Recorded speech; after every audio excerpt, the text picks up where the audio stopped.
Hello guys, आज हम बात करेंगे शार्क टैंक सीजन 1 एपिसोड 1 की एक्सप्लेनेशन की। तो दोस्तों, इस सीजन 1 में 5 शार्क थे पहले एपिसोड में, जिनमें अनुपम, अमन, विनीता, नमिता और सबके फेवरेट अश्नीर शामिल थे। सबसे पहली जो पिच आई वो थी शार्क टैंक में मोमो मामी की फ्रोजन मोमोज आइडिया के साथ, जिसमें ये लोग मोमोज के फ्रोजन पीसीस को बेचते थे। इनके फाउंडर्स थे अदिति मदन, जिन्हें मोमोज मामी के नाम से जाना जाता है, रोहन सिंह जयपुर से और नवीन पवार राजस्थान से। इनकी जो ओरिजिनल आस्क थी वो थी 50 लाख फॉर 5% इक्विटी। तो आइडिया की बात करें तो quick service momos delivery idea था। अगर इनकी सेल्स की बात करें तो इन्होंने फर्स्ट ईयर 9 लाख कमाए, उसके बाद 27 लाख, फिर 47 लाख, फिर नेक्स्ट ईयर 74 लाख और उसके नेक्स्ट फाइनेंशियल ईयर 1.9 करोड़ कमाए। फिर कोविड आया जिसके इनकी सेल थोड़ी कम हो गई और 95 लाख पर आ गई। इनके बिजनेस की बात करें तो इनका 60% बिजनेस B2B है और 40% बिजनेस B2C, यानी कि B2B यानी कि बिजनेस टू बिजनेस और B2C मतलब बिजनेस टू कस्टमर या कंज्यूमर। तो सबसे पहले ऑफर दिया अश्नीर ने जो ऑफर दिया वो था 50 लाख फॉर 7% इक्विटी और इनकी ओरिजिनल आस्क थी 50 लाख फॉर 5% इक्विटी।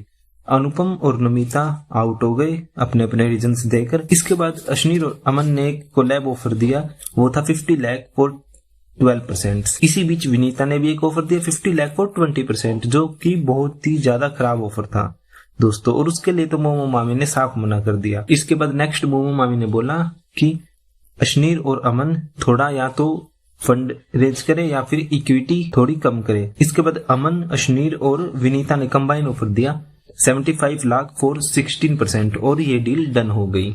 इसके बाद जो सेकंड पिच आई वो बूज स्कूटर्स की थी, जिसके फाउंडर का नाम था ऋत्विज दसोदिया, जो अहमदाबाद से था। बूज एक ऐसा इलेक्ट्रिक स्कूटर है जो business park, cities, education campus, tourist spots आदि जगह पर रेंट पर भी चल देता है। और ऋत्विज की आस्क थी 40 लाख फॉर 15% इक्विटी और वैल्यूएशन हो गई इसकी 2.67 करोड़।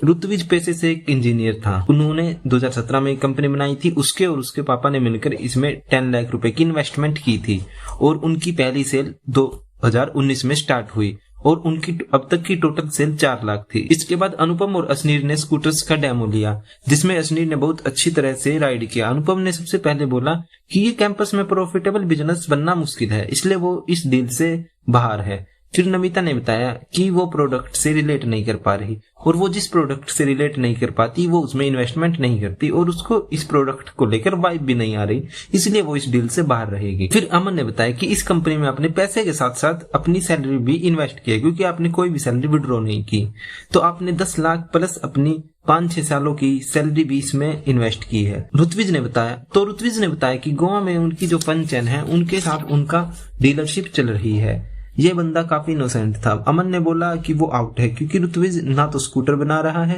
उसके पास खुद का कोई डिफरेंशिएशन नहीं है, ये कोई भी कॉपी कर लेगा। उसके बाद विनीता ने राइड किया और उसके चेहरे से साफ दिख रहा था कि उसका मन है इन्वेस्टमेंट करने का। अभी सिर्फ अश्नीर और विनीता बचे थे और 3 शार्क आउट हो चुके थे। तब अश्नीर और विनीता ने नजरों ही नजरों में बात की और एक कंबाइन ऑफर दिया 40 लाख फॉर 50% इक्विटी। वाह भाई, आधी कंपनी ही मांग ली। तो अब दूसरे शार्क्स भी ये सुनकर चौंक गए। तब वो बंदा अपने पापा से बात करने बाहर गया और उसने वापिस आकर काउंटर ऑफर दिया 40 लाख फॉर 33% इक्विटी, पर अश्नीर ने मना कर दिया। तब ऋत्विज ने 40 लाख फॉर 15% इक्विटी में डील एक्सेप्ट कर ली। लो भाई, बंदे की आधी कंपनी ही लूट ली। उसके बाद ये पिच यहीं समाप्त हो गई और इस एपिसोड की थर्ड और लास्ट पिच आई, जिसमें एक बहुत खूबसूरत सी कुड़ी आई जिसका नाम था रिया खट्टर और जिसके स्टार्टअप का नाम था हार्ट ऑफ माई स्लीव। ये एक अनोखा ब्रांड था। हार्ट ऑफ माई स्लीव्स में ये लोग डिटैचेबल स्लीव्स बनाते हैं जो काफी खूबसूरत दिख रहे थे। ये स्लीव्स किसी भी ड्रेस के साथ पहने जा सकते हैं और इनकी स्लीव्स नेहा कक्कर जैसी सेलिब्रिटीज ने भी पहनी है। तो रिया की मांग थी दोस्तों 25 लाख फॉर 10% इक्विटी, जिसका वैल्यूएशन होगा 2.5 करोड़ का। रिया ने वहां पर स्लीव्स पहनकर डेमो भी दिया। ब्लैक ड्रेस पर व्हाइट स्लीव्स काफी खूबसूरत लग रहे थे। रिया का बैकग्राउंड फैशन डिजाइनर था और उन्होंने पहले इसे इंस्टा पर वायरल किया। अनुपम भी रिया का स्टाइल देख काफी फिदा हो गया और अनुपम ने रिया की काफी तारीफ की। विनीता ने भी रिया की ब्लैक ड्रेस पर व्हाइट स्लीव्स की काफी तारीफ की। हर बार की तरह सबसे पहले आउट हुई नमिता। उसका रीजन था वाइडर हिप होते हैं वुमेन के, तो वो ऐसी स्लीव्स पहनकर और वाइडर दिखेंगे, इसलिए इसका मार्केट काफी छोटा है।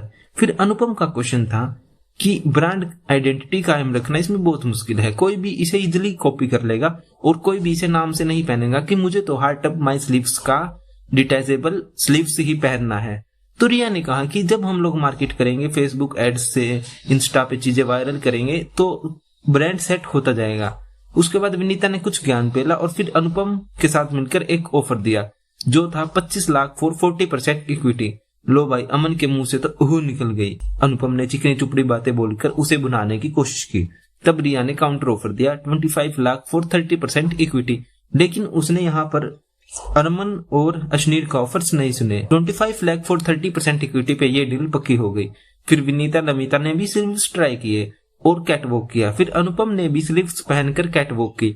तो दोस्तों आज का एपिसोड यहीं खत्म हो गया, जिसमें नमिता को छोड़कर सभी शार्क्स ने कुछ ना कुछ डील की है। तो दोस्तों मिलते हैं नेक्स्ट वीडियो की एक्सप्लेनेशन में। तब तक चैनल के साथ जुड़े रहिए और चैनल को सब्सक्राइब करना मत भूलना। वीडियो का एक्सप्लेनेशन अच्छा लगा हो तो वीडियो को लाइक जरूर करें।